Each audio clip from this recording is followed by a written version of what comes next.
Siapa yang keluar dulu masuk ke majelis-majelis ilmu, maka dia seolah-olah berada di jalan Allah Subhanahu wa taala hatta yang sampai dia kembali ke tempatnya masing-masing.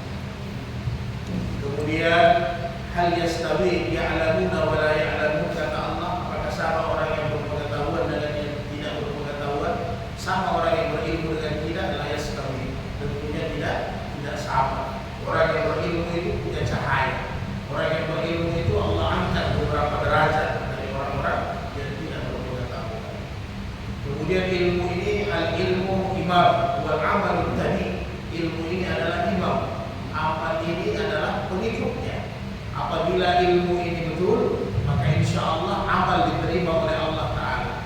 Tetapi apabila ilmu ini tidak betul, otomatis amalnya juga tertolak.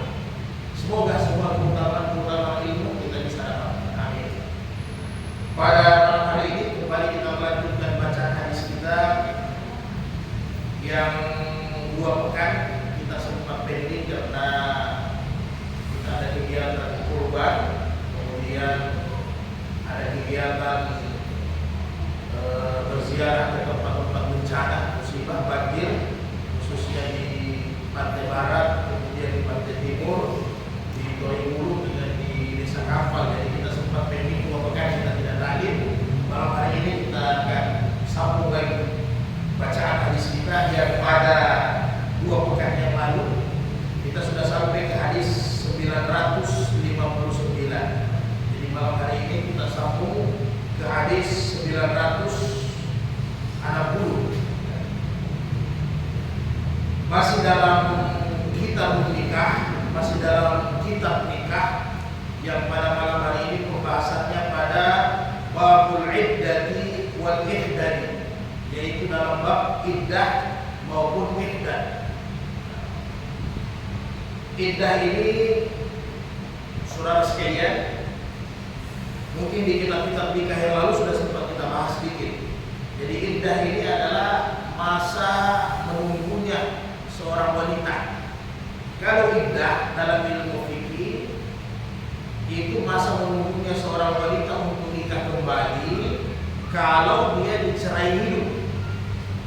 Jadi ketika pasangan suami istri, si istri dicerai oleh suaminya dengan talak 3, selesai talak 3-nya, maka ada masa iddah untuk bisa dia nikah kembali. Jadi kalau kita laki-laki beda. Kalau laki-laki tidak ada masa iddahnya, ya.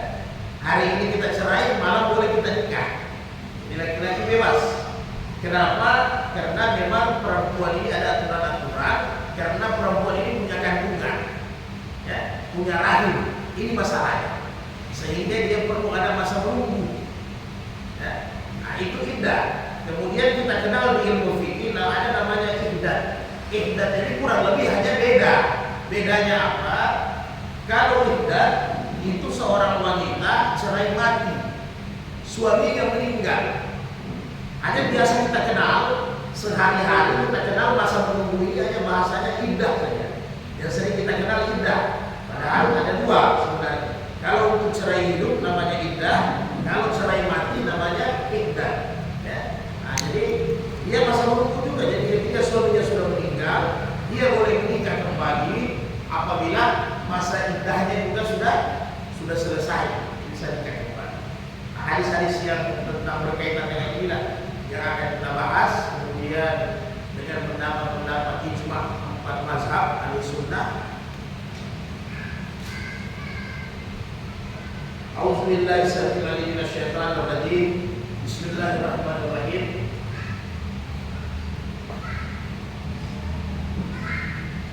An Syuwari ibni Mahramata anna Subai'ata al-Aslamiyata radhiyallahu anha nufisat ba'da wafati zawjiha bilayalin. Jadi ada seorang wanita di zaman Nabi, Subai'ata al-Islamiyah, tiba-tiba suaminya meninggal. Dia dalam keadaan hamil. Kemudian beberapa hari kemudian dia melahirkan. Suaminya meninggal sebentar sementara dia dalam keadaan hamil.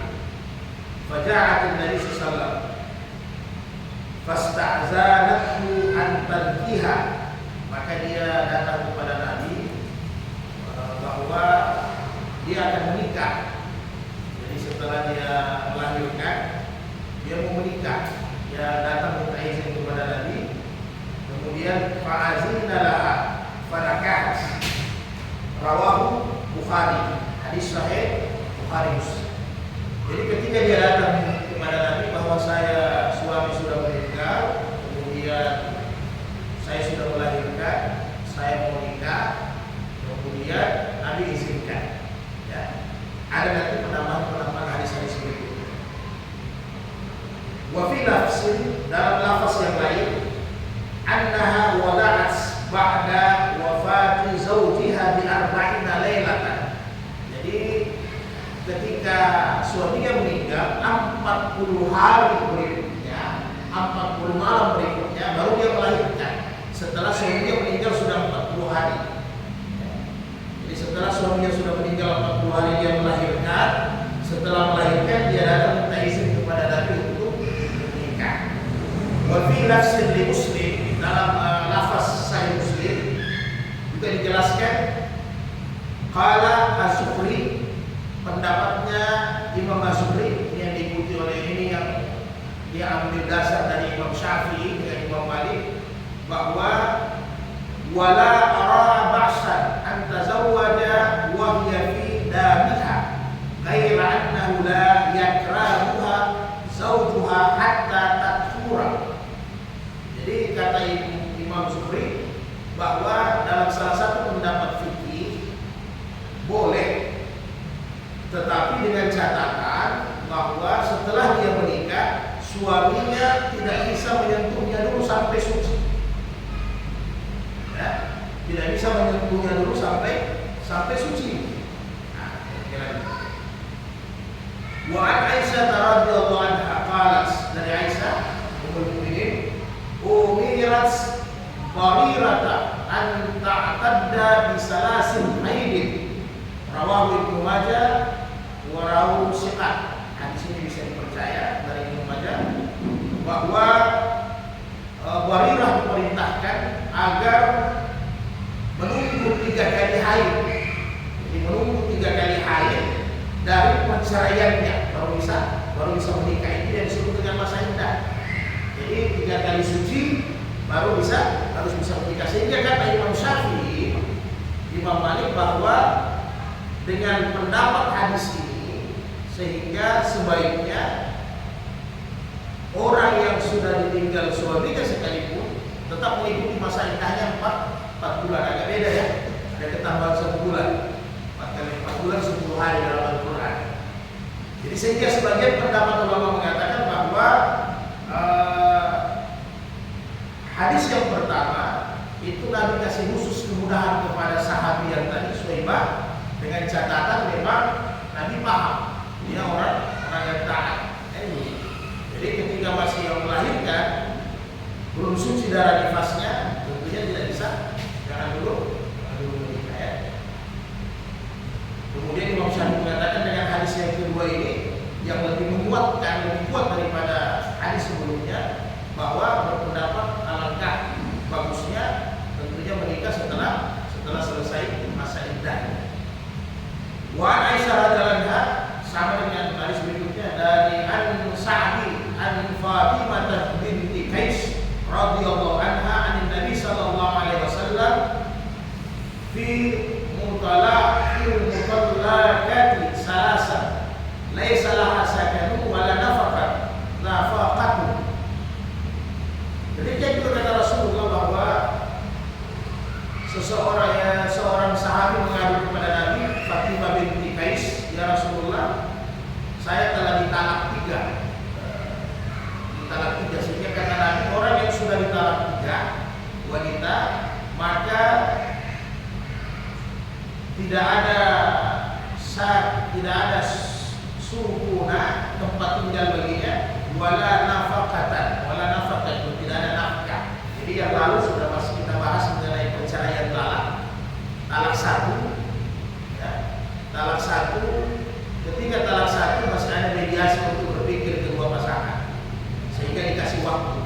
dan semua orang minta cerai di pengadilan agama, kalau secara formalnya di pemerintah kita, pasti surat aktanya keluar itu, cerainya hanya talak satu. Kasih waktu berpikir. Setelah beberapa lama sampai 3 bulan, tidak bisa ketemu, tidak bisa bersatu, maka jatuh talak 2. Talak 1 kalau dia rujuk maka tidak perlu akad nikah, ini kita ulang kembali. Talak 1 kalau dia rujuk tidak perlu akad nikah. Tapi kalau sudah jatuh talak 2, selesai masa 3 bulan dia mau rujuk, maka sepakat imam mazhab, ya, Imam Syafi'i, Imam Malik, Imam Abu Hanifah, maka harus adanya akad nikah baru, ada mahar baru, ijab kabul baru. Kemudian dengan masa 3 bulan sesudahnya tidak ada kesepakatan untuk rujuk, maka jatuh talak 3.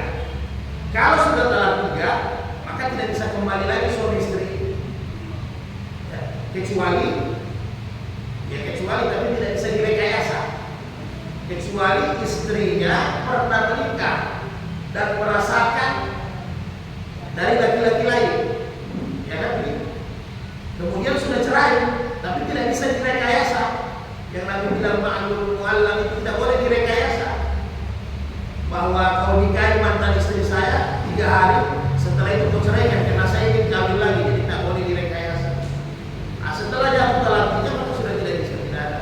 Makanya kata Nabi, hati-hati dalam mentalak istri itu, hati-hati jangan sembarangan, nanti kita menyesal sendiri, kata Nabi. Jadi jangan dalam keadaan emosi dan sebagainya. Jadi ketika sudah talak 3, kata Nabi, itu tidak ada lagi nafkah, masa iddahnya sudah tidak ada, nafkah tempat tinggal sudah tidak ada. Tapi kalau masih talak pertama, selama masa itu, maka suami harus membiayai istrinya, tempat tinggalnya, makanannya, apalagi kalau ada anak ya otomatis dia harus biayai. Begitu juga setelah jatuh talak kedua, dia tetap biayai. Setelah jatuh talak ketiga, maka tidak ada lagi kewajiban dia untuk menafkahi istrinya, karena sudah sah. Kalau di mata hukum sudah inkrah bahwa itu sudah bukan istrinya, kecuali anaknya yang harus dia nafkahi. Jadi kalau ada hasil perkawinan itu ada anak, maka anak tetap harus dinafkahi, karena anak tidak bisa diceraikan oleh orang tuanya sampai kapanpun. Pertalian nasab tidak bisa diceraikan, tetap darah itu tidak bisa cerai walaupun orang tua yang cerai. Jadi orang tua bapak berhak untuk menafkahi anaknya walaupun sudah jatuh talak 3 dari ibunya, ya. Ibunya sudah jatuh talak 3. Jadi suami kalau sudah jatuh talak 3 tidak berkewajiban lagi untuk menafkahi mantan istrinya, karena itu sudah bukan istrinya, sudah lepas. Inilah maksudnya ini hadis, bahwa kata Nabi, apabila talak 3 tidak ada lagi tempat tinggal, tidak ada lagi nafkah, jadi tidak berkewajiban.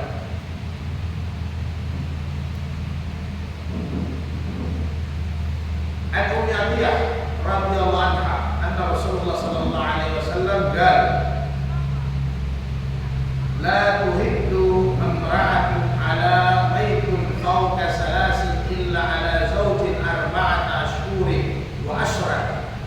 Jadi dari Umayyah, sesungguhnya Rasulullah SAW bersabda, tidak dibolehkan seorang wanita bersedih berkabung apabila ada yang meninggal lebih daripada 3 hari. Yang biasa kita kenal dengan ta'ziah. Kalau kita datang untuk memberikan semangat, motivasi, biasa kita kenal kita datang bertakziah, ya. Jadi tidak boleh bersedih lebih daripada 3 hari. Cukup 3 hari saja. Jangan berlarut-larut, kata Nabi. Illa ala zaujin, kecuali seorang perempuan suaminya meninggal. Boleh dia berkabung bersedih dengan arba'atu ashhurin wa ashran, yaitu selama 4 bulan 10 hari. 120 tambah 10 berarti 130 hari. Dia boleh bersedih, ya, wajar. Tapi tidak Nabi bilang laki-laki yang meninggal istrinya, karena laki-laki itu kita laki-laki meninggal istri pagi, sore akan nikah, ya. Karena pakai dalil Imam Malik, ya,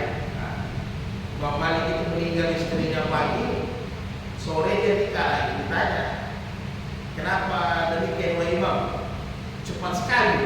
Ya, kalau orang sekarang bilang belum kering kurang. Pagi, sore menikah.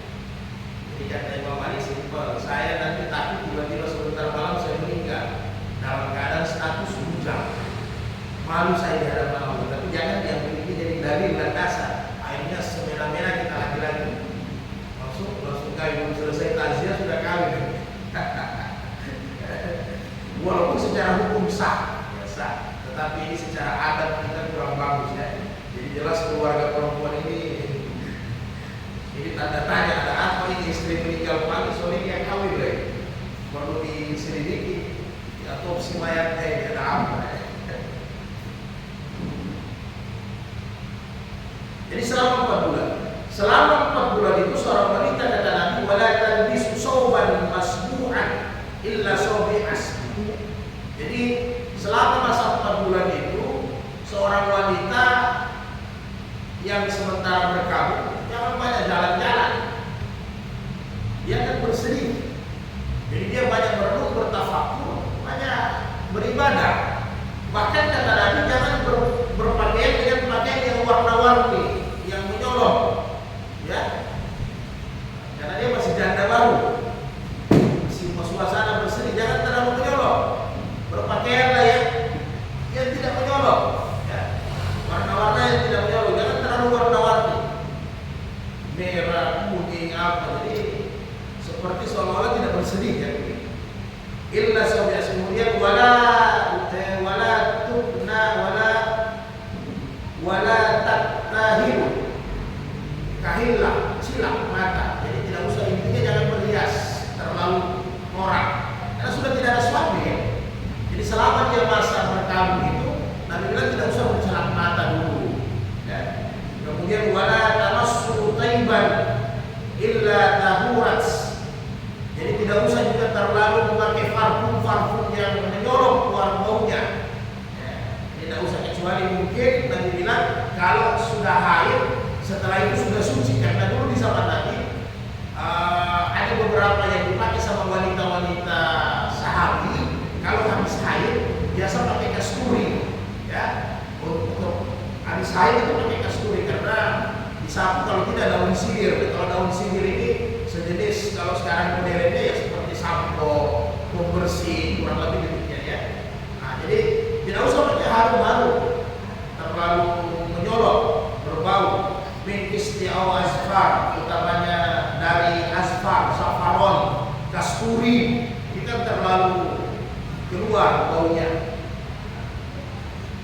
Wali Abu Dawud An-Nasai az-ziyadati ditambahkan wala tahtadib, pacar ini apa? Pewarna kuku, kuteks. Kalau kuteks sebenarnya jangan dibahas. Kalau kuteks ya memang tidak boleh dipakai ya. Karena kalau kuteks itu cat ya. Nah, kalau cat secara hukum pakai kuteks berarti kalau wudhu kan tidak basah anggota wudhu, ini tidak boleh. Wanita muslimah tidak boleh pakai kuteks. Nah, tapi persoalannya memang kalau tidak sembahyang, tidak ibadah ya sudah begitu. Tidak bisa. Jadi dia boleh pacar, tapi apa kalau pacar basah dulu ya? Nah, ya ada daun pacar itu merah. Jadi ya paci ya. Nah, sekarang kan ada juga model yang dikemas-kemas di seperti pasta. Jadi tidak usah. Itu kan tanda bukan bersih, berarti gembira. Kemudian Wali Nasai, Imam Nasai menambahkan wala tantasi, menyisir, pakai, maksudnya menyisir pakai parfum. Jadi di zaman Nabi ada istilahnya wanita-wanita dulu. Kalau sekarang mungkin yang semprot ya, ditaruh di sisir. Kalau zaman Nabi itu ada tempatnya memang parfum, sisir itu dicelup.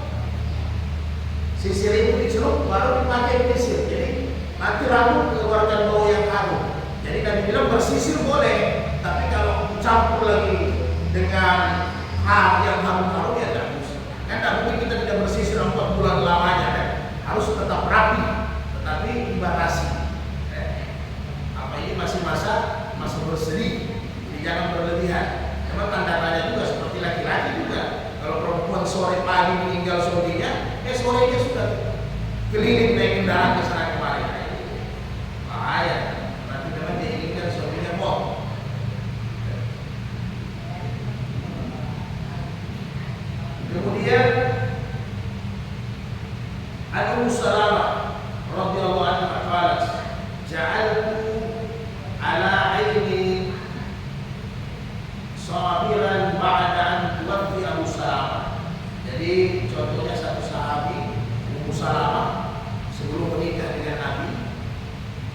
suaminya sempat meninggal, Abu Salamah. Jadi ketika meninggal dia pakai apa? Ini apa? Hiasan mata, artinya apa? Memperbagus mata seperti selang. Nah, dia sempat pakai.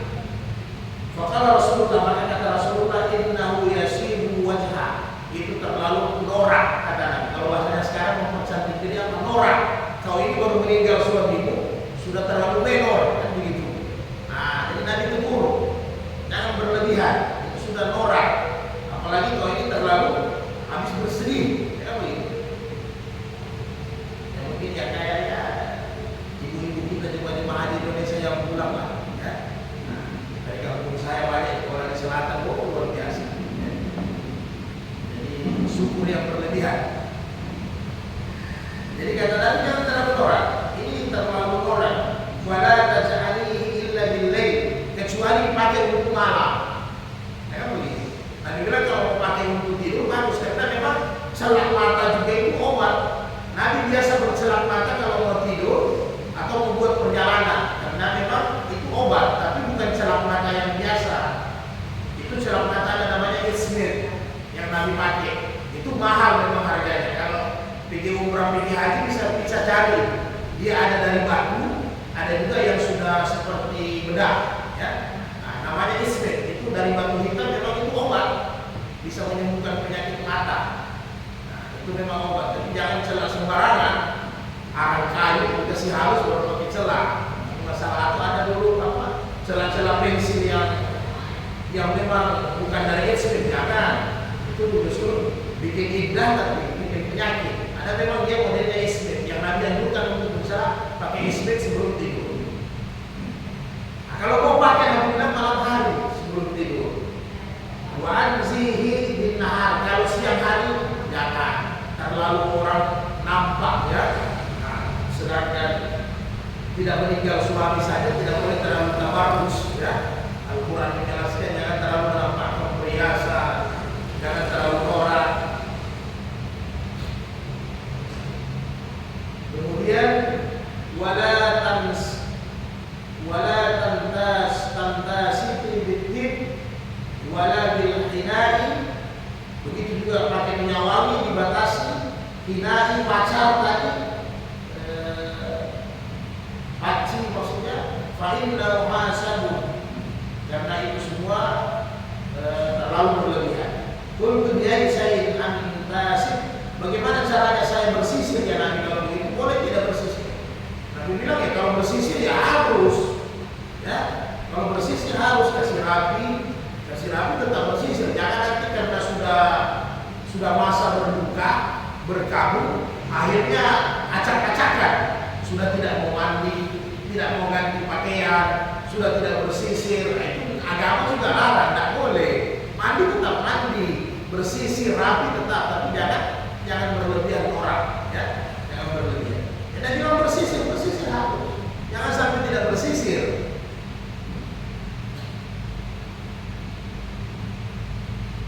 Demikian juga Ummu Salamah radhiyallahu anha dalam hadis lain, anna imra'atan qalat, jadi seorang wanita juga suaminya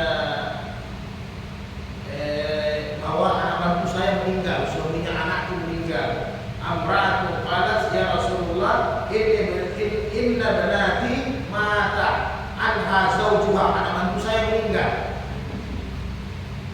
Wakadis takat an airuha, apakah boleh dia pakai celak karena memang matanya sakit? Ini sudah memang sakit, memang celaknya ini celak obat. Ya, Nabi katakan alalah. Jadi kalau bisa ditahan dulu, kalau memang masih bisa, kecuali yang mungkin sudah darurat sekali, ya. Nah, jadi itu tandanya, artinya peringatan Nabi hati-hati. Kalau memang tidak berkepentingan ya tidak usah. Yang penting bersih, rapi, jangan norak. An-Jabir radhiyallahu anhu qala ulikat alati, bibi suaminya suaminya bibi meninggal, ya, suaminya jadi om, ya. Ini halla ini dari mama, ya. Kalau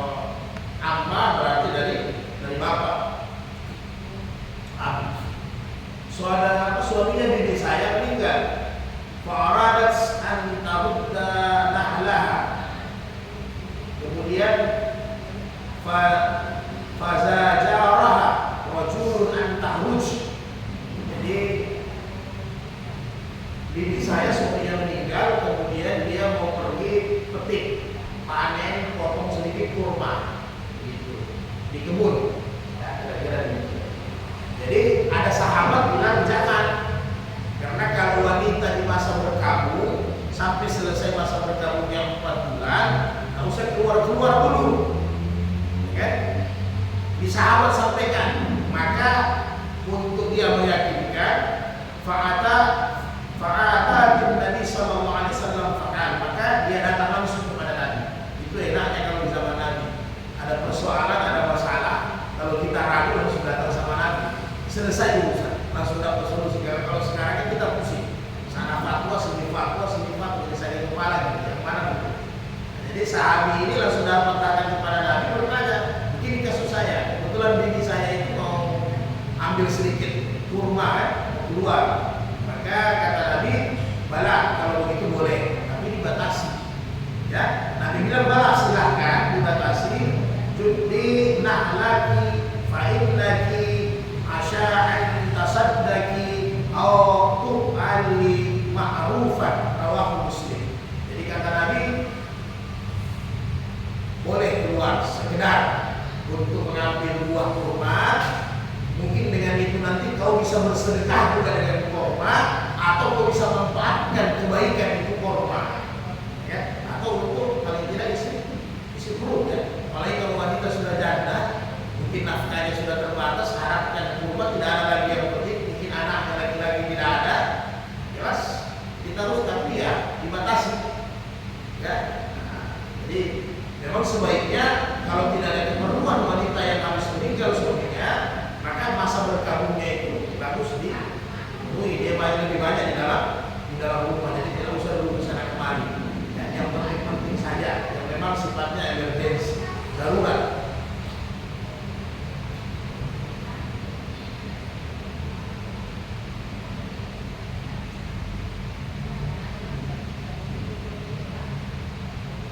An Aisyah radhiyallahu anha,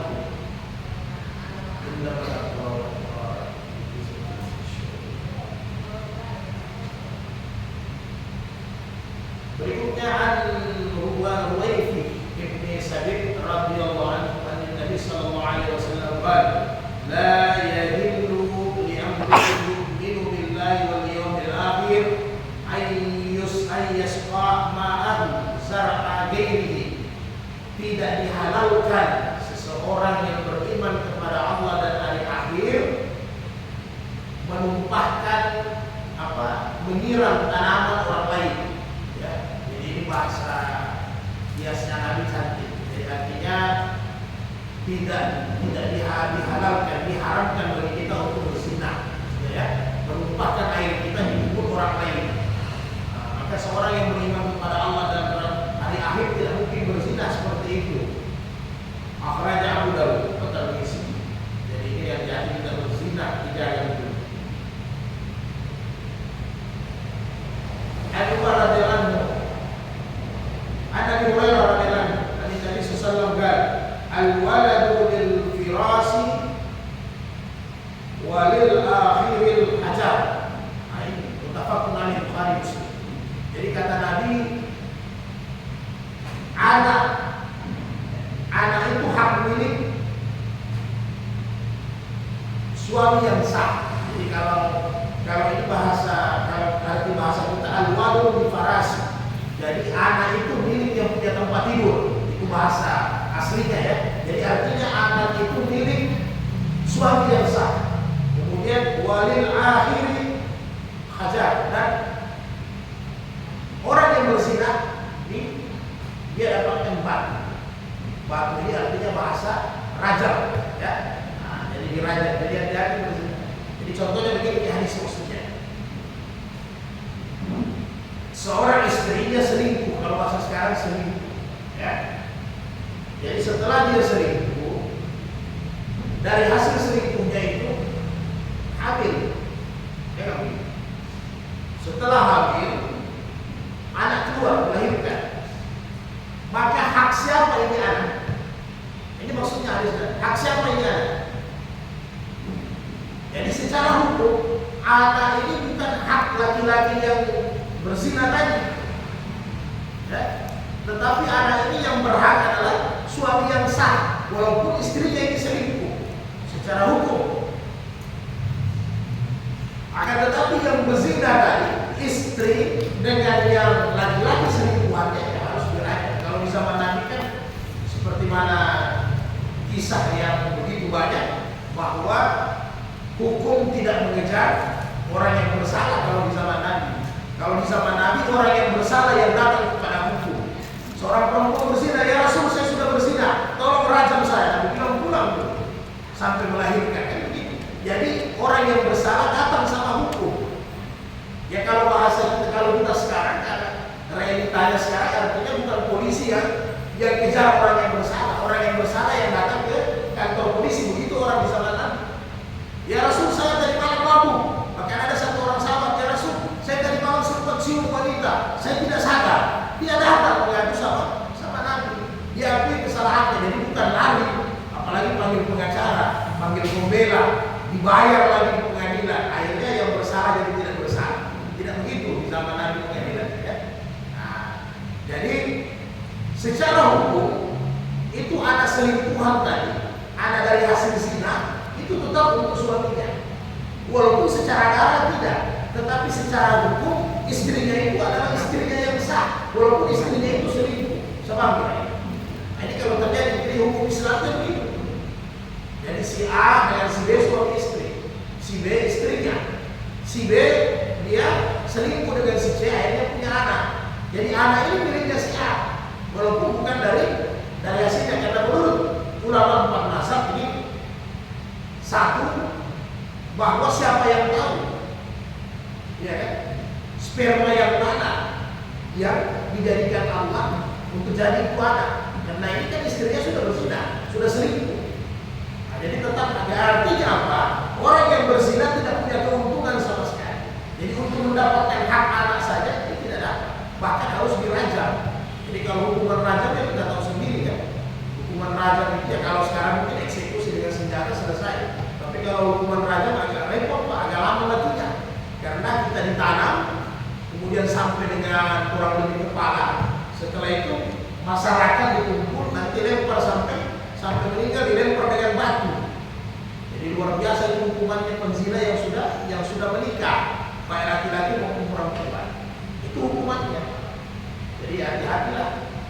Ini sekarang yang begini ini kan orang anggap seperti biasa. Jadi ada orang yang berzina dia tidak sempat dia tobat, tidak sempat dia dihukum rajam. Maka sepakat para ulama nanti di akhirat dia pasti akan dihukum rajam. Ketika seorang wanita itu sudah datang, ya Rasul saya sudah melahirkan. Nabi bilang susui dulu anakku. Jadi tidak langsung dieksekusi, dirajam. Dikasih keluar terus sampai 9 bulan anaknya, karena Nabi tahu menyelamatkan nyawa juga itu anak. Setelah itu dia datang lagi sama Nabi, saya sudah melahirkan. Aku bilang pulang, susui dulu anakku, sempurnakan 30 bulan. Jadi kurang lebih 2 tahun lagi lebih, ada lagi waktunya. 2 tahun setengah ada lagi waktunya untuk mengurusi anaknya. Setelah 2 tahun setengah dia datang sama Nabi, anak saya sudah saya susui, baru dirajam.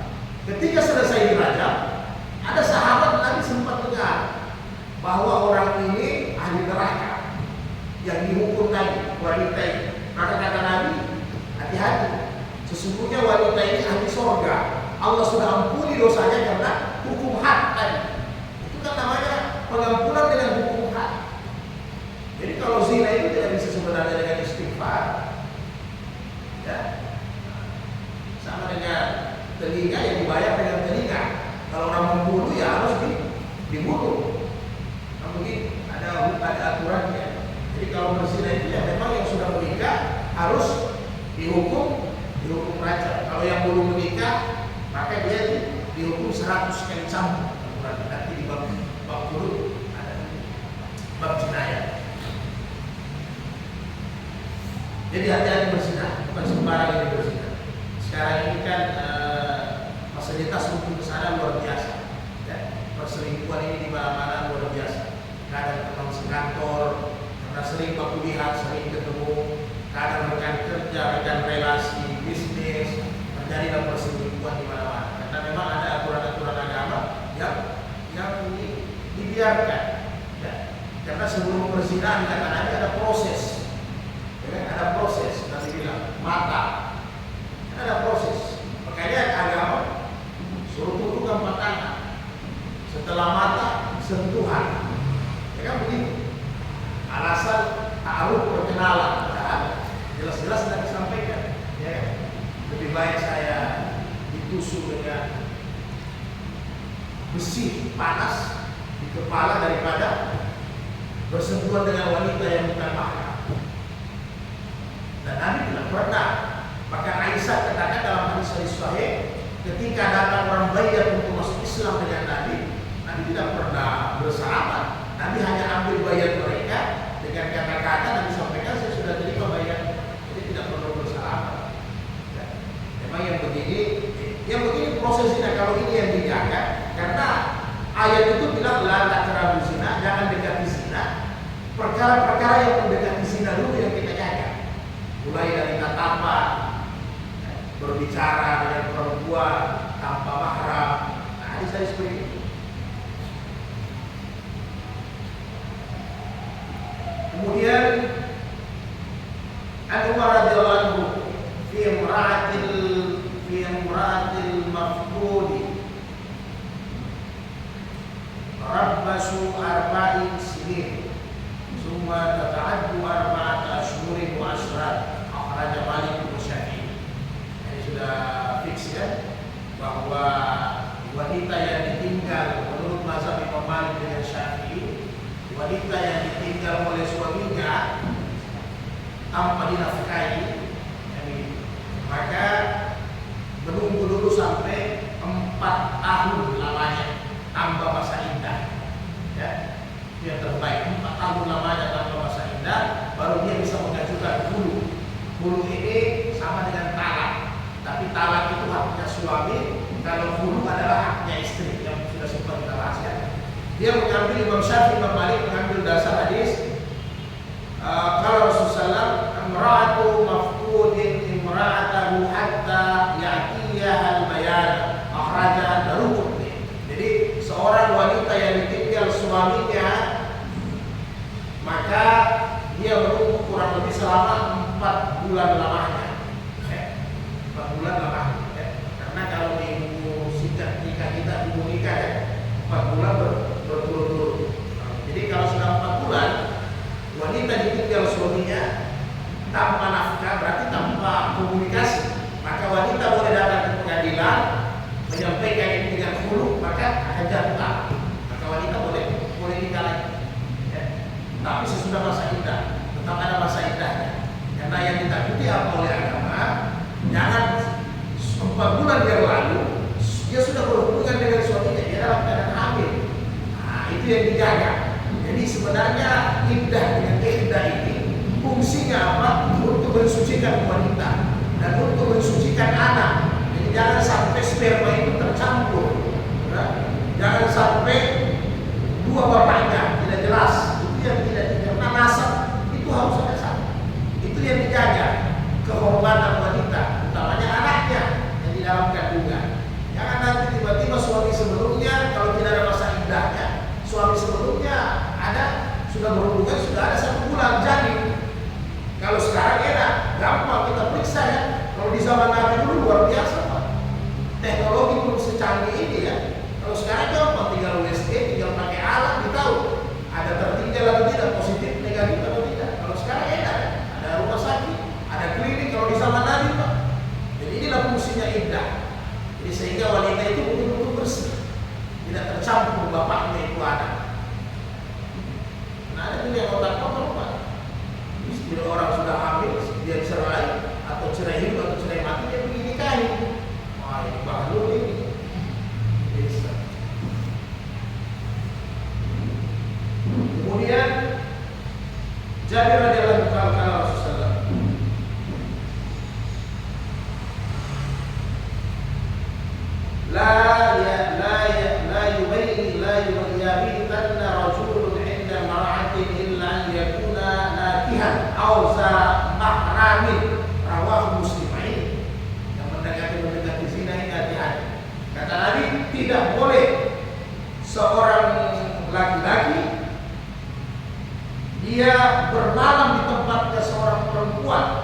kecuali nikah atau mahram. Tidak main-main, jangan dianggap remeh. Karena biasa kita bilang, tak apa-apa 1 kali. Dia 1 kali, kalau di situ hanya dia dengan ente yang datang pertama, tidak boleh. Cari penginapan, cari penginapan. Orang sudah biasa, bisa tahan nafsu. Orang bisa. Tidak ada yang capek itu, tidak boleh. Tidak dibolehkan laki-laki yang bermalam di tempat wanita, kecuali itu dia nikah, artinya itu istrinya atau mahramnya. Itu saja, jangan keluar. Ada Ibnu Abbas radhiyallahu anhu sallallahu la yahluwanna rajulun imra'atin illa ma'a zi mahramin. Tidak boleh seorang laki-laki diharapkan berduaan menyendiri dengan wanita yang bukan mahramnya. Jadi hadisnya ada 15 yang kurang lebih sama. Tidak bisa. Jadi ini kalau bahasanya sekarang ya hubla. Hubla ini ya pacaran. Boleh.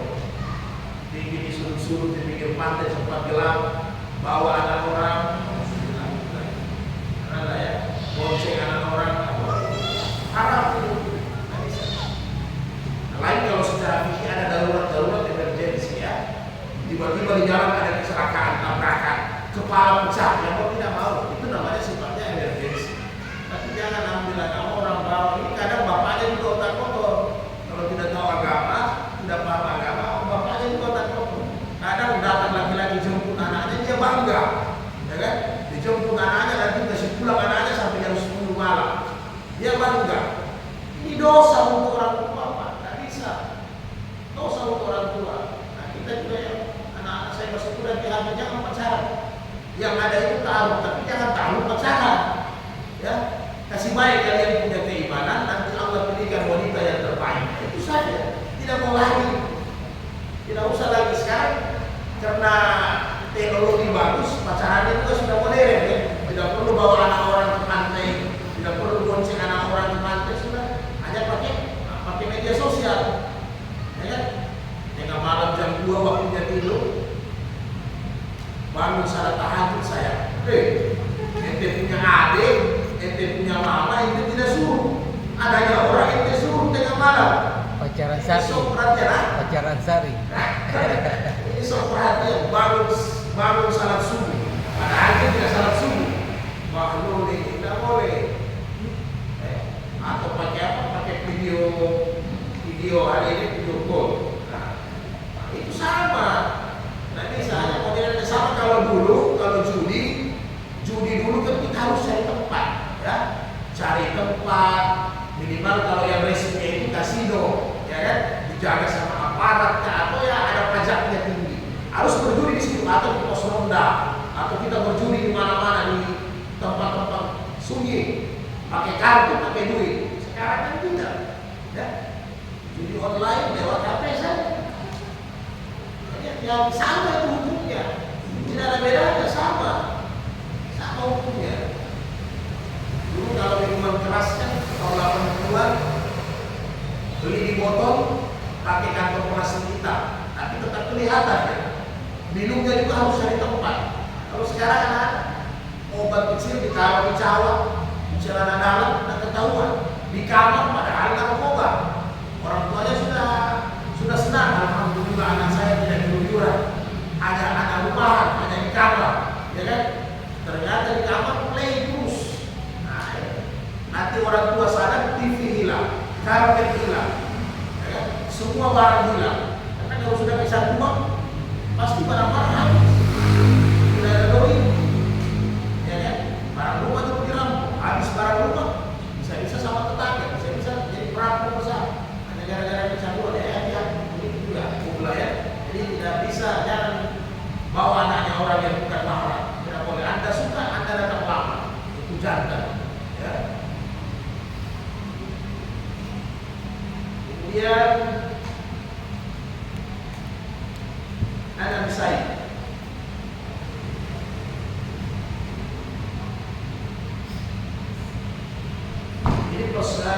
la tu'tan hamilun hatta tada.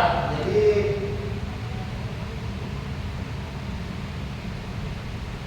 wanita yang hamil tidak boleh dinikahi hingga dia melahirkan.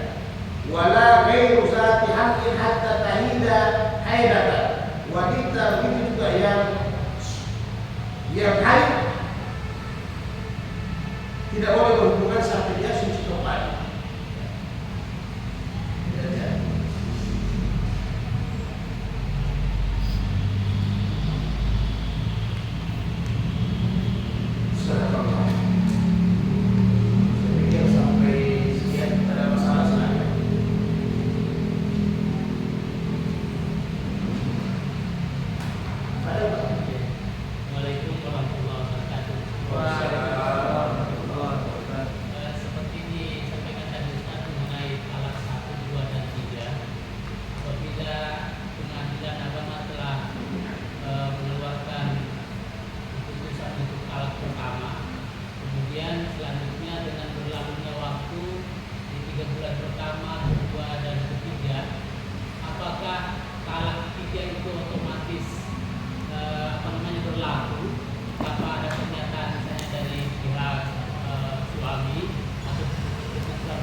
Jadi banyak juga orang kasus datang ke pengadilan sebenarnya persoalan talaknya itu sudah 8 tahun, 7 tahun.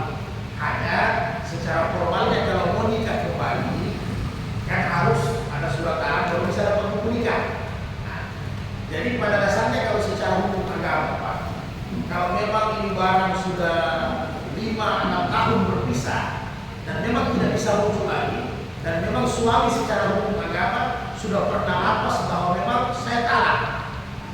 Jadi sebenarnya otomatis tidak usah menunggu lagi pelaporan, tapi memang rata-rata sekarang sertifikat talak yang dikeluarkan tetap talak 1. Nah, bagaimana kasusnya? Sudah 5 tahun sebenarnya berpisah, hanya tidak bisa dapat buku nikah kalau tidak ada akta cerai. Maka kita ke pengadilan. Setelah dapat pengadilan, kita sudah dapat akta cerai talak 1. Maka secara hukum agama kita bisa kawin saja sebenarnya karena memang sudah 5 tahun. Tapi kalau kita mau ambil formalnya, tentunya pasti kalau mau rujuk pasti akan melapor, sertifikat ditarik. Tapi kalau tidak mau rujuk, rata-rata kan tidak ada yang melapor, itu otomatis habis begitu saja. Tidak ada yang melapor, jadi otomatis. Tapi secara hukum agama, kayak Bapak sampaikan, harus menunggu dengan talak 1, talak 2, talak 3, baru dia nikah lagi. Tapi kalau kasusnya Pak sebenarnya mereka sudah cerai, tapi yang paling banyak di pengadilan bukan kasus baru sebenarnya. Yang paling banyak di pengadilan sebenarnya kasus yang sudah 3-4 tahun, bahkan ada yang 7 tahun. Ada salah satu pihak mau menikah terhalang dengan akta cerai. Jadi mau tidak mau harus ke pengadilan.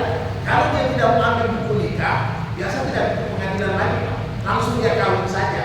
Tinggal Pak Imam atau penghulu tanya jelas saksi-saksinya, jangan sampai belum cerai suaminya datang mengamuk kan begitu. Tinggal tanya, memang betul-betul orang tuanya ditanya bahwa memang sudah 5 tahun sudah pisah dan memang dihubungi suaminya mau pisah. Nah, kalau memang tidak mau pakai buku nikah, tapi kalau pakai buku nikah memang harus lewat pengadilan. Tapi yang jelas Pak, kalau secara hukum agama memang sudah terpenuhi, nikah saja